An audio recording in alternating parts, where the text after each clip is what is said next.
Pero lain po ato, Ah. kanang doktor ka man jud eh? Oh, doktoran ko. Or kanang kuan gyud ka ba kanang Doktor ko sa mga saraulo. Ay, ang kumpiyansa niya, sir. or kuan ka medical kuan lagi ka, medical course?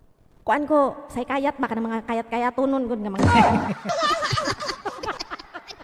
Kuan ka, tigbasa kag mga hunahuna? Tigbasa og hugaw pa kaganoon. Hugaw ra pud nga hunahuna imong mabasa. Og judgmental Kana ang ra po. tao dili. Tanan, all. I can read everything. Basa ko na si host kung unsa na siya kan unsay status ano niya kay di mo ginamtugan. Unsa man klaseng status ha kay daghan mo gud na siya status. Regarding Regarding sa what? mga tana na unsa. Di nang daghan mi nangutan na o kanang unsa siya kana unsay status niya ba kung single ba o married kay kana daghan lagi pud lagi na ning kamot nga makakuha sa iyang impormasyon. Wa man gid lagi tawo bukuan. Kanang mga ingon ana nga mga idea, dapat dili na siya tagdaon. Ah, Mabalaan man na ninyo dayon sa mga appearance pa lang. ah.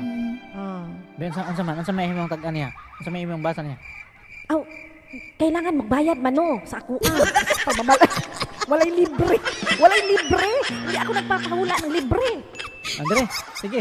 Isin imong gikas. Aron lang gid makakuha may impormasyon kay dugay na ko sig anihan ni anang sige ko anihan ni yang sanay wa ko Oo, kabaw. bayad. Lahat ng bagay, may bayad yan. Hindi na tayo ngayon mabubuhay ng mga libre-libre. Wala nang libre sa mundo.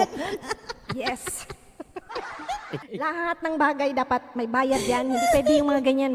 Tingnan mo, asawa po pa nga lang, di ba kailangan ka, sabi mo may reserve. Kasi may bayad yan. Kaya nga, pwede ko Basta sa service yun. Inig-abli nimo sa imabaw na may 1.5.